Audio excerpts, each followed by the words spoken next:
Hey, folks, good morning. Well, I'm coming to you from the paradise that is the Permian Basin this week. Yep, I'm back to executing and closing out this year's consulting contract with the client. It's been a couple of months out of the saddle for me, as the recurring listeners may know. I'll be spending a few days here in Midland, Texas, in a classroom environment before I head back over to Carlsbad, New Mexico, and engage in some field work with some of the client's small teams out there in what they call the oil patch. It will be a refreshing change from the events of the past few weeks. Don't get me wrong, I did and I really do enjoy spending time with the family and spending time with family and friends over the Thanksgiving holiday. What will be refreshing though is getting busy again and not dealing with the family and travel agency drama as well as the loss of a loved one. Also, I will be missing out on my bride's annual Christmas cookie baking extravaganza. Hundreds of cookies will be baked and passed out to family, friends, neighbors, and the church family. I usually am the one that makes the deliveries, but she'll have to handle that on her own this year. Of course, she'll have our daughter as her helper again. There is a bright side to this, though. I won't be able to eat as much of these cookies as I normally do, although I'm sure she will save me some of my favorites when I get home. The drama with the travel agency continues with a barely acceptable resolution at this point. It's actually a two-for resolution that Denise came up with. The family and I had until today to make a decision on which option we will exercise of those three options we talked about last week. Now, giving the 70 plus travelers only 2 weeks to make a decision of this magnitude is arbitrary and capricious, in my opinion. But as I mentioned last week, Nawas International has placed us all in a hostage situation with our money because they are not offering refunds. Denise and I are leaning towards option one discussed last week and something extra after we confirmed that it was a mistake to not list the canceled November 2023 trip as being eligible to take that option. The liaison from our church confirmed that in a phone call. All in all, folks, going forward, I do not recommend using Nawas International for any group or individual travel.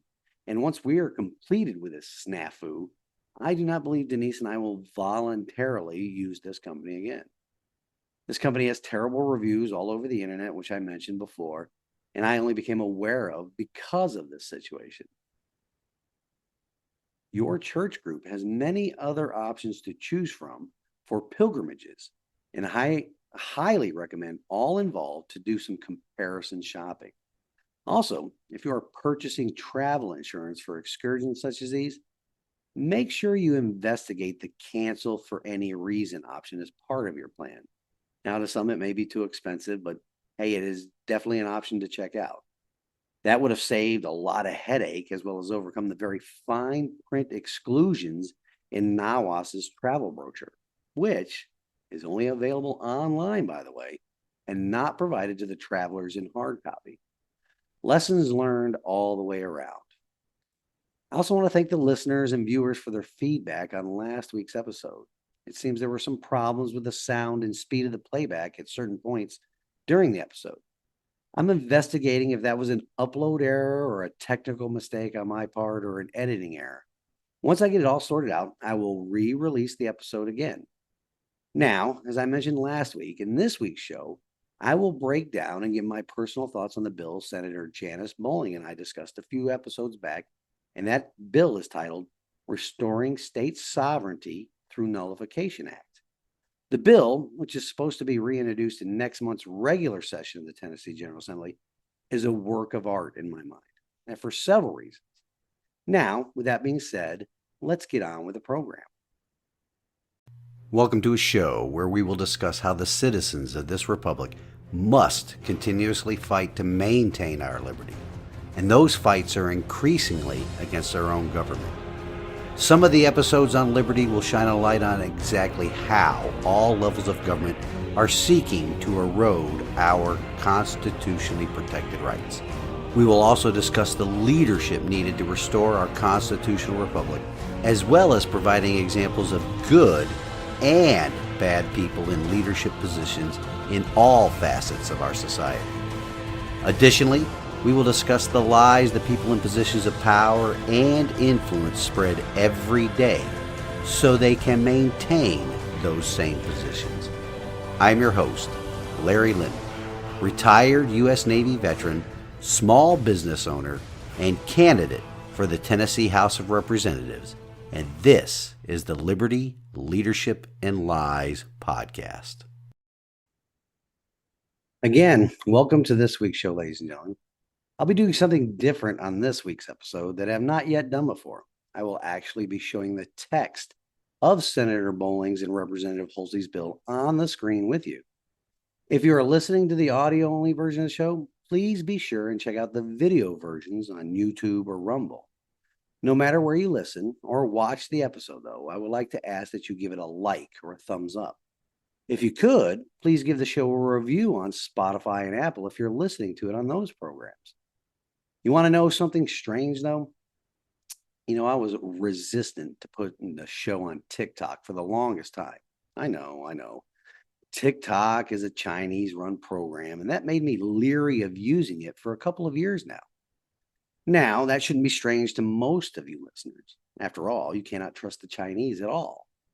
However, I could expose them to facts and truth about our constitutional republic and inform the audience about ways in which we can restore this grand experiment in self-governance back to its foundations. What is strange, though, is that the viewership on TikTok is outpacing all the other platforms, and by a large margin. I don't know if that is a function of different algorithms or just the popularity of TikTok with many more users. Nonetheless, I'm going to take advantage of it. So if you're watching these episode segments on TikTok, please give each one a like and even comment on them. You can even share them right on your own feed. Now, though, the screen share of this text of this bill might be a bit small to watch on your smartphone if you're watching this on TikTok. If that is the case, there's always the Rumble option. Just saying. Also, I want to remind the audience that I do not make a dime from this podcast. At least I don't anymore. No advertisers, no financial supporters. It is a passion, or more like a calling for me. I believe that this is very important to the cause of liberty. Now, that being said, as most of you know, I had Senator Janice Bowling, the Iron Lady of the Tennessee Senate, on the program a couple of weeks ago to talk about this bill. I also sent an invitation out to Representative Bud Hulsey to come on the program and talk about what his efforts to get this passed in the House of Representatives will be this upcoming regular session. For the information of my fellow Tennesseans, the regular session of the General Assembly will convene on the 9th of January. It always starts on the second Tuesday of January each year. It will most likely conclude business and adjourn sometime in April. I provide that information so that everybody can follow legislation that is being proposed and considered during this legislative session. We have to keep an eye out for any of the garbage that was proposed or being considered during the special session earlier this year, and we have to regularly communicate with our elected members of the General Assembly.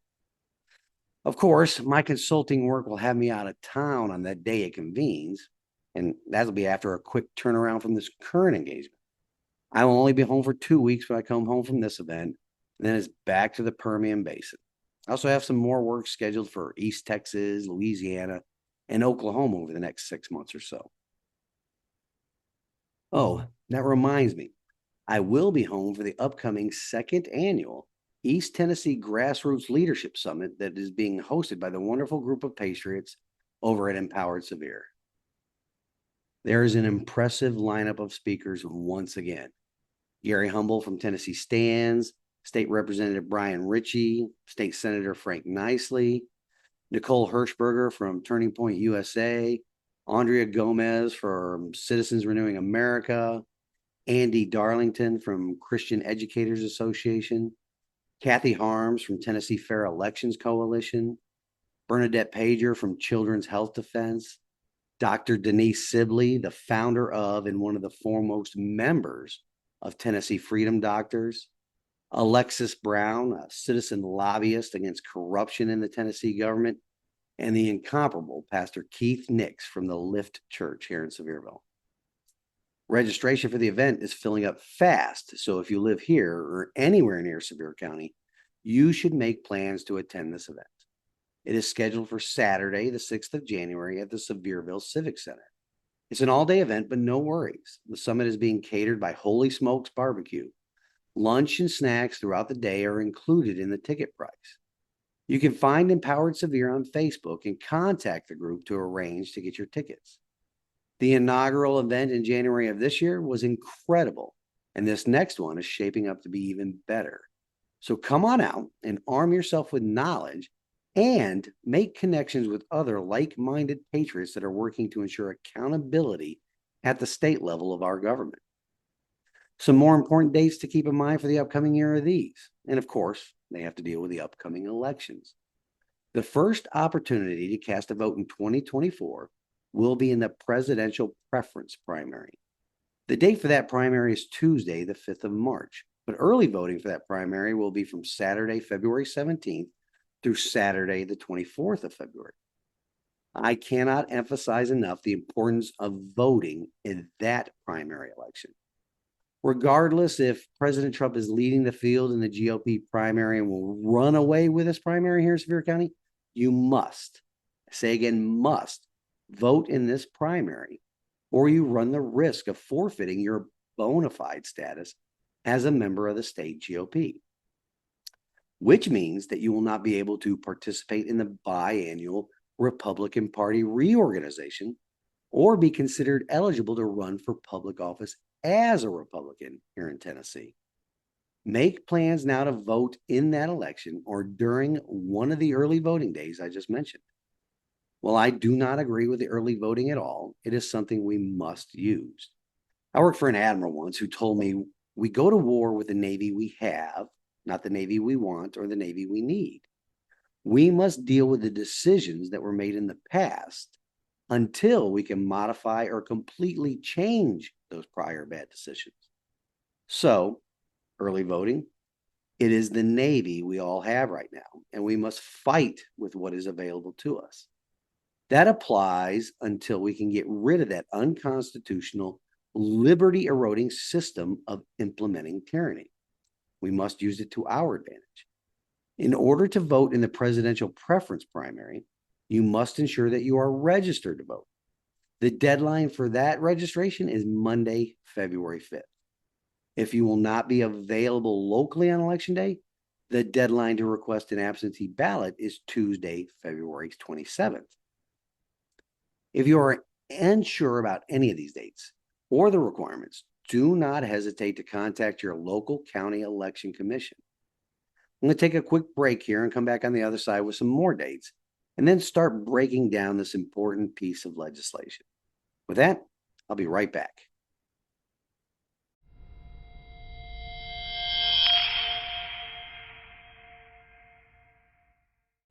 And we're back from that quick break. As I stated in the previous segment, I cannot state this enough about every primary election here in the state of Tennessee. You must vote in each and every one of them if you want to be able to participate in Republican Party leadership or even run for office. That is a requirement built into the Tennessee Republican Party bylaws. And you do not want to provide the so-called powers that be, whether they are a good old boy network in your county GOP or even the rhinos that have taken over many county Republican Party organizations, or maybe even the many trans-publicans that are currently serving in leadership positions in our General Assembly. You do not want to provide them with any ammunition that would enable them to disqualify you from serving. What is ironic with the Tennessee Republican Party bylaws is that the stated reason for having the bona fide requirements is to keep the communists from infiltrating the Republican Party and winning some elections. It is ironic because those bylaws have only kept the trans-publicans in power and prevented conservative Republicans from running for office or county GOP leadership positions. Maybe it is an irony, but on purpose. You all know which way I lean there, right? Because I am the perfect case in point for how the bylaws prevented a conservative Republican from running for statewide office as a member of the GOP, as well as running for a county GOP leadership position. In this case, don't be like me in that situation. But keep in mind, It was elected Republicans in the General Assembly that killed legislation on multiple occasions that would have closed primaries in this state. Closing primaries will prevent the commies from voting in GOP primaries. Gee, I wonder why there is a disconnect. Well, not really, because we all know the why. Anyway, vote in every primary and general election. The next dates to keep in mind are the ones for the state and federal primaries, as well as the countywide elections. The date for those elections is Thursday, August 1st. Early voting for that election will run from Friday, the 2nd of July through Saturday, the 27th of July. The deadline to ensure you are registered to vote for those elections is Tuesday, July 2nd.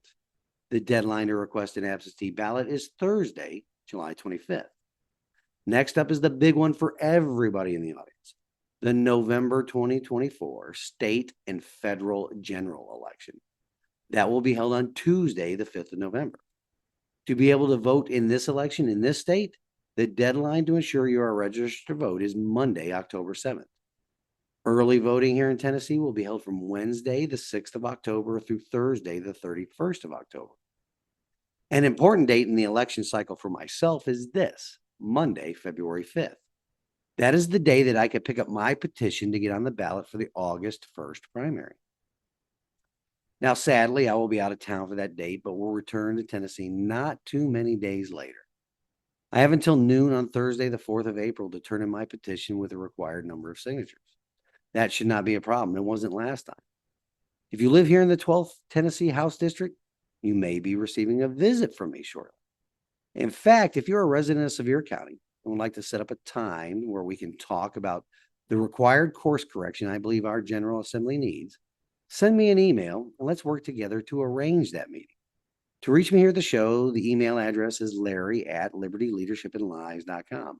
Again, that is larry@libertyleadershipandlies.com. Well, enough about the election cycle key dates for now. Let's get into Senator Bowling and Representative Halsey's proposed legislation. Again, the bill was titled Restoring State Sovereignty Through Nullification Act. I will put it on the screen and start going through it. Just give me a quick second here.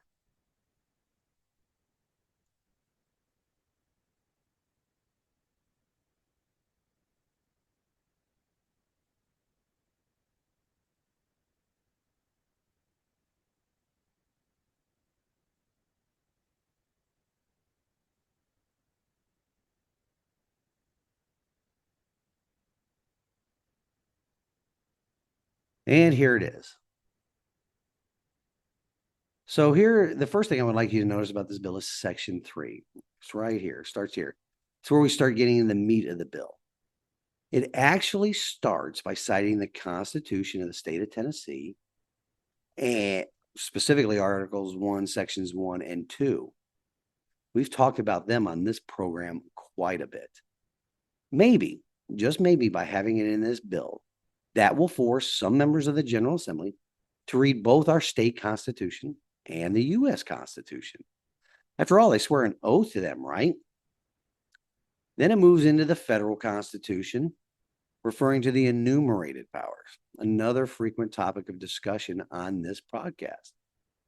You know, it's kind of embarrassing, in my opinion, that it takes a piece of legislation like this to remind people of what the document that forms our government has to be restated for them. And it should be. Well, it should be too. Let's scroll through some more of the opening text. It really gets into some elementary level education about our Constitution here with all these subparagraphs. You know, reading through it, it reminds me of that old, could be a literal extended version of that old Schoolhouse Rocks cartoon on how a bill becomes a law that many people my age saw on television growing up. If you notice, I highlighted subparagraph 8 here. That harkens back to an episode I did back in July of this year, where I discussed how if we started or forcing ourselves to live by the rulings and decision of the court system, the judicial branch, which does not have any law-making ability according to the Constitution, our republic will surely die by the rulings and decisions of the courts. When you get a chance, go back and listen to that episode again in context with this proposed piece of legislation. For far too long now, we've been forced to accept by the legislative and executive branches of the central government in DC. We've been forced to live by the decisions that come from the judicial branch, and we have elevated them to have the status of a law passed by the people's representatives.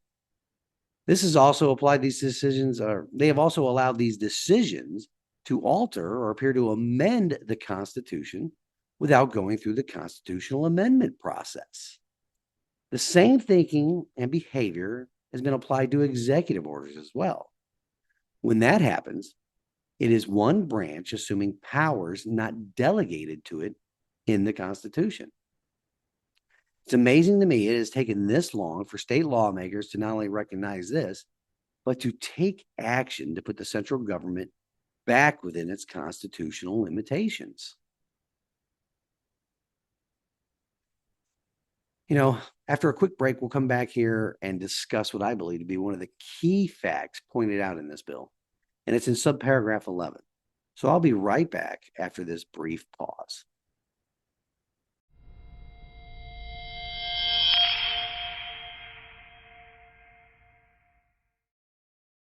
And we're back, folks. Give me a second here as I pull the bill back up. Right there it is. As I mentioned before the break, and it's highlighted in red here in subparagraph 11. The keywords and tricky phrase there, folks, do you see it? Vertical separation of powers between the superior sovereign states and the inferior federal government.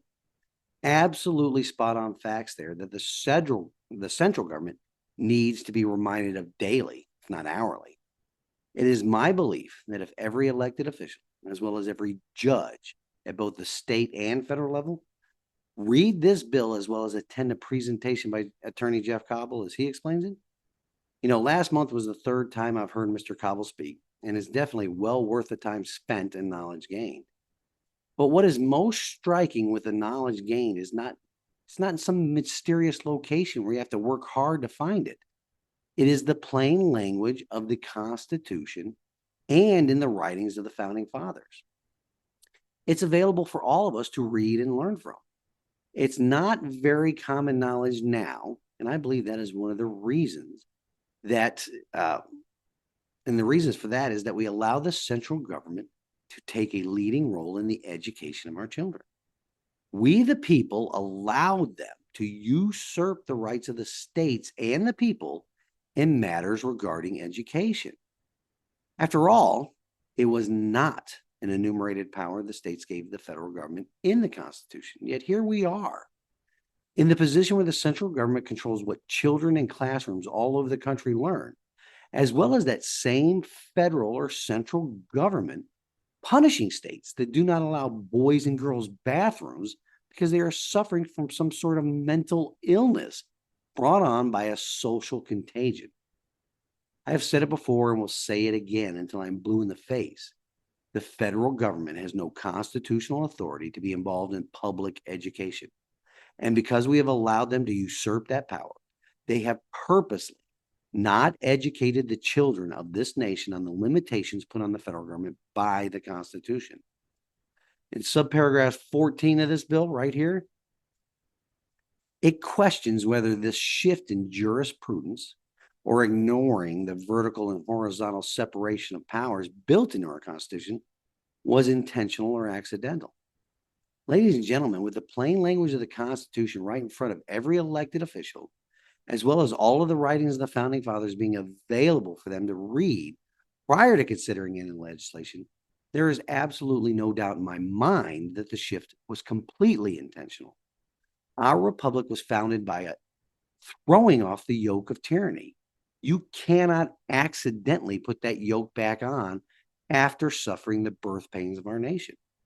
It was most assuredly done on purpose. The particular language in this section is giving the tyrants an out, so to speak, a chance for them to say, oh, my bad, and get back to our founding principles. And my bad. If you served on active duty with me, you know that my bad was my second least favorite saying.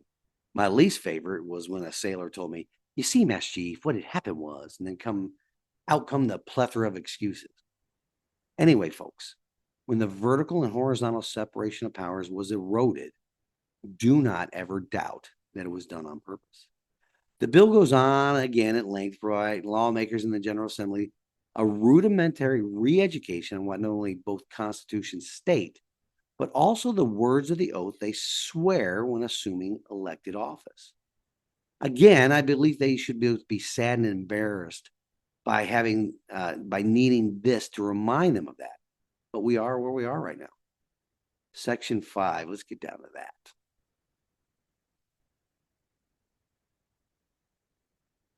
4. Here, Section 5 begins right here. Section 5 of this bill is great. It details how federal action is to be reviewed. And it all goes back to the contemporary writings of the Constitution's authors at the time that wonderful document was drafted. At no point does it mention any modern interpretations, especially those of the judicial branch.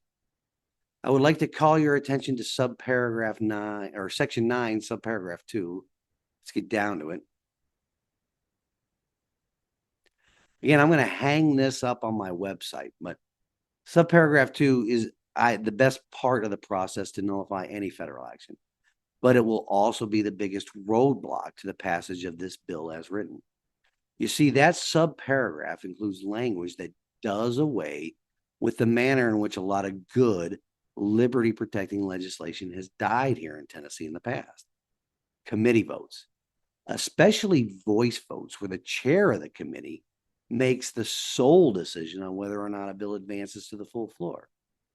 Instead, based upon this bill, a nullification bill goes to the full floor for a recorded vote. Many members of the General Assembly do not want to be on record as killing good bills or advancing bills that protect or advance special interests. Trust me, there will be a lot of resistance to this bill based only on this paragraph. And it goes on.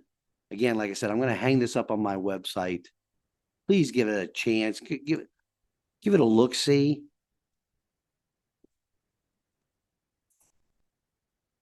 All in all, folks, this is a good bill, a very good bill. It will go a long way to not only restoring the system of federalism for Tennessee and the central government, it should serve as an example for the rest of the country to take action against the growing tyranny that is coming out of Washington, D.C. As I said, I'll be sharing a copy of this bill on the website for you to download and read.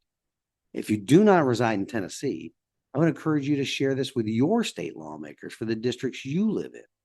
If you live in one of those blue states where liberty and freedom are no longer a concern of your state governments, all I can say is get out.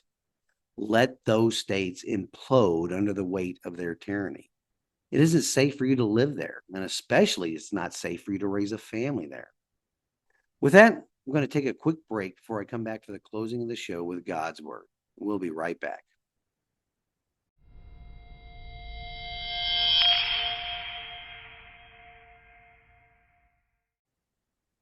Again, folks, I want to thank you for joining this week. With that, we will close with this week's wisdom from God's Word, and it comes to us from Luke 11:21. When a strong man, fully armed, guards his own house, his possessions are safe. One of the best ways we can arm ourselves to protect our house, our state, our republic, is to be fully knowledgeable about the Constitution. To completely understand the horizontal and vertical separation of powers built into it. To fully understand the guardrails put against government overreach. We all need to recognize the superior of the sovereign states and the inferior federal government. Each of us needs to support bills in our various state governments, such as the one we discussed on the program today. I want to encourage each of you to go to my blog at libertyleadershipandlies.com and download this bill. Read it. Share it among your neighbors and coworkers. Bring it to your county commission meetings and encourage them to pass resolutions in support of the passage of this or similar legislation at the state level. When we are armed with a constitution, our possessions, and more importantly, our liberty can be kept safe. As stated in the bill we talked about today, this phrase should leap off the page right at you. And those words are these, quote, our federal founding fathers had derived from both scripture and experience that sinful man could not be trusted to always be virtuous and public-minded. And as such, they did not want undue power to be combined in any branch of government where, if left unchecked, it could become tyrannical, unquote.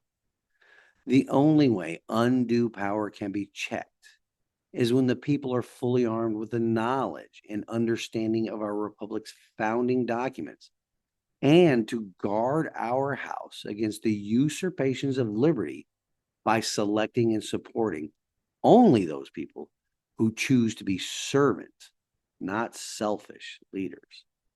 Until next week, stand in the arena with me. Reveille, it's time to wake up.